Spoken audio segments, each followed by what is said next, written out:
Boa noite, minha amiga, meu amigo. Este é o 9º vídeo da leitura do livro Autobiografia de um Místico Espiritualmente Incorreto, o Osho.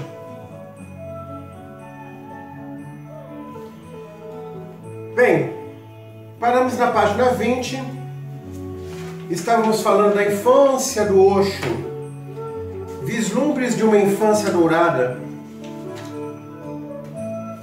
1931-1939.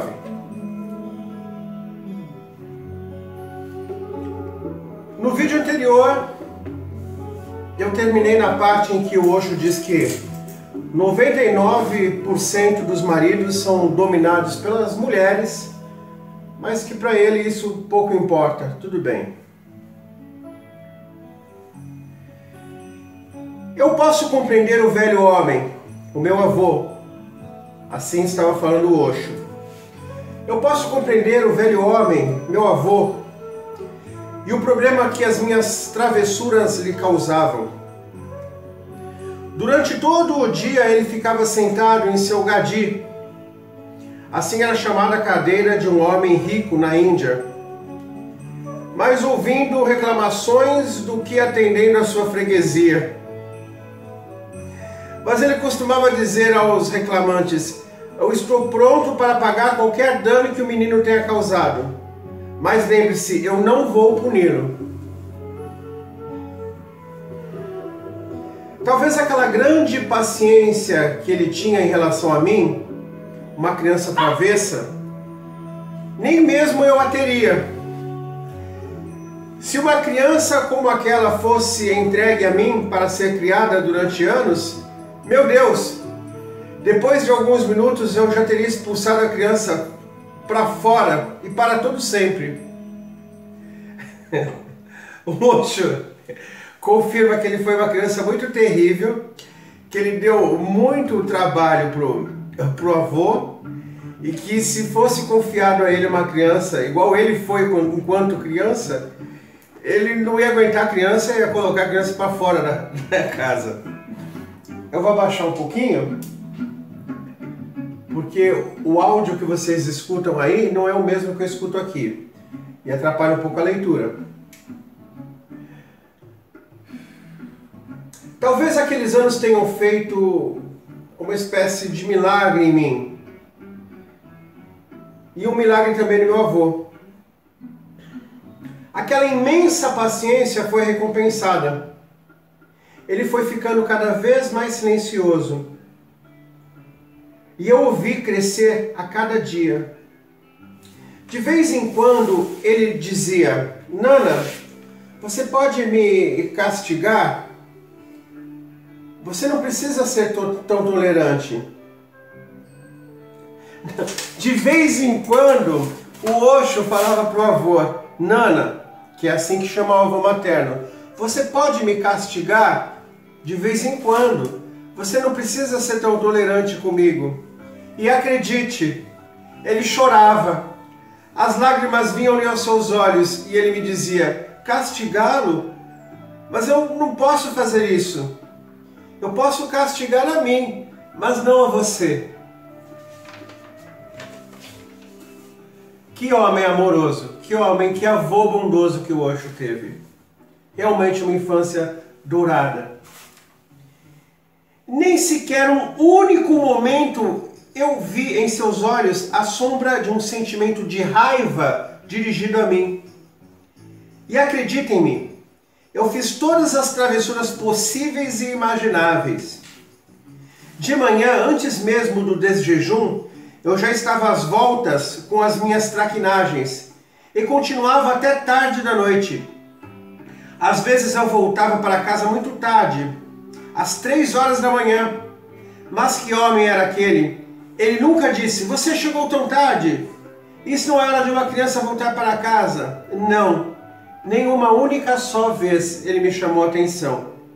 E ainda na minha frente, ele evitava olhar o relógio que ficava na parede. Ele jamais me levou ao templo que frequentava. No entanto, eu costumava ir àquele templo, mas só quando estava fechado. e apenas para roubar cristais. No templo havia muitos candelabros, bonitos candelabros de cristal. Eu acho que acabei roubando quase todos eles. Quando falaram disso ao meu avô, ele disse: "E daí? Já que eu doei aqueles candelabros, posso doar outros também." Ele não está roubando os candelabros. Os candelabros são propriedade minha. Eu mandei construir o templo. O sacerdote parava de reclamar na hora. O sacerdote era apenas um servo do meu Nana. Nana costumava ir ao templo todas as manhãs. Contudo, nunca me disse: "Venha comigo." Ele jamais me doutrinou. Isso é que é ser grandioso. Não doutrinar. É tão humano forçar uma criança indefesa a seguir as nossas crenças. Mas ele permaneceu sem nem mesmo tentar. Quando ele diz é tão humano forçar uma criança indefesa a seguir as nossas crenças, ele está sendo irônico, né? Nós nos achamos muito humanos de levar uma criança para uma igreja, seguir determinada doutrina. E o que eu aprendi com o Osho, com o nosso amigo, é que a maior prova de amor que um pai ou uma mãe dá para o seu filho, no que se refere à educação, é dar o máximo de liberdade possível. E em uma sociedade, aliás, em todas as sociedades, onde a repressão é uma atitude costumeira, isso realmente é um milagre, é uma tarefa árdua. E o avô do Osho, Nana, era um homem religioso. Ele era de uma religião chamada jainista. Ele era um jainista, ele era adepto do jainismo, onde o grande líder era Mahavira, que era um iluminado. Mas eu não vou me adiantar porque eu já conheço a história. O ponto é que ele nunca forçou o Osho, enquanto criança, a seguir a religião dele. E ele era muito crente à sua religião.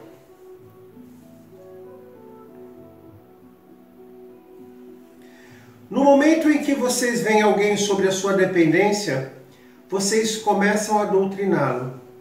Mas ele jamais me disse: "Você é um jainista." Eu me lembro perfeitamente, foi na época em que o censo estava sendo feito.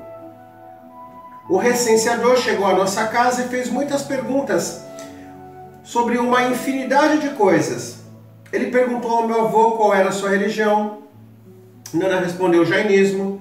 A seguir ele perguntou qual era a religião da minha avó. Meu Nana disse: "Você pode perguntar diretamente para ela. Religião é assunto privado." Eu mesmo nunca perguntei a ela. Que homem! O próprio avô nunca perguntou para a avó qual era a religião dela. O amor só dura em liberdade.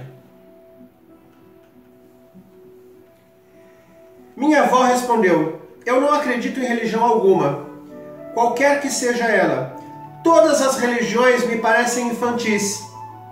O recenseador ficou chocado. Eu mesmo fiquei surpreso. Ela não acreditava em nenhuma religião. Na Índia, é impossível encontrar uma mulher que não acredite absolutamente em religião alguma.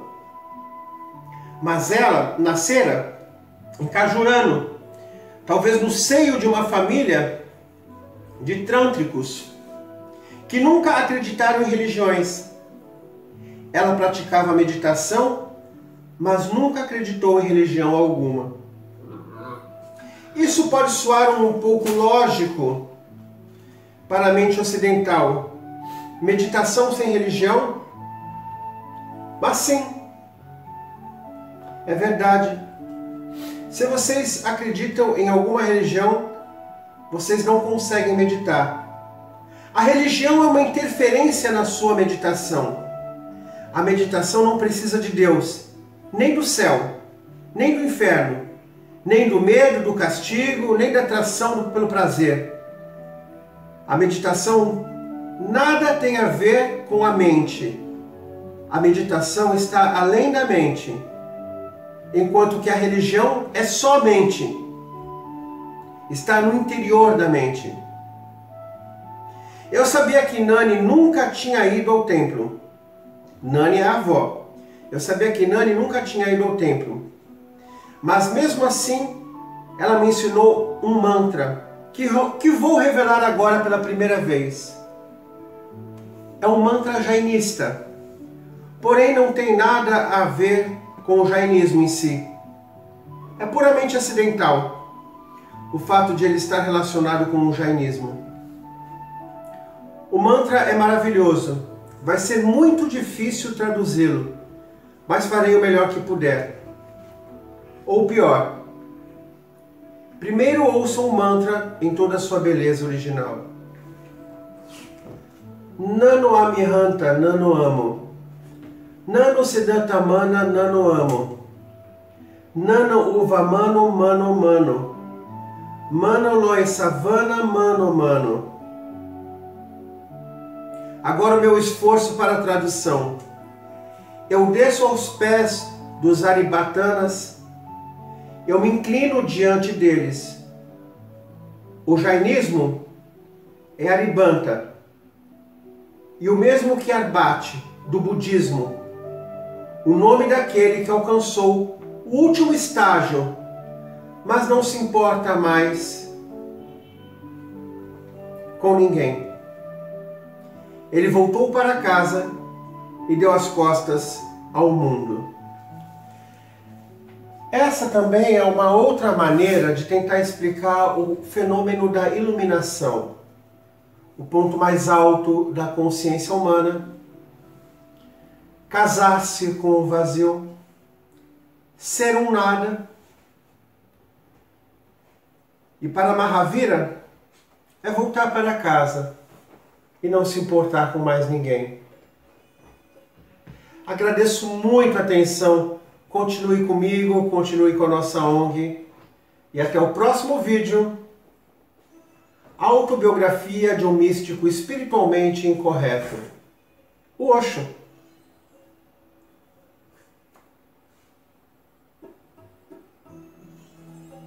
Tchau, pessoal.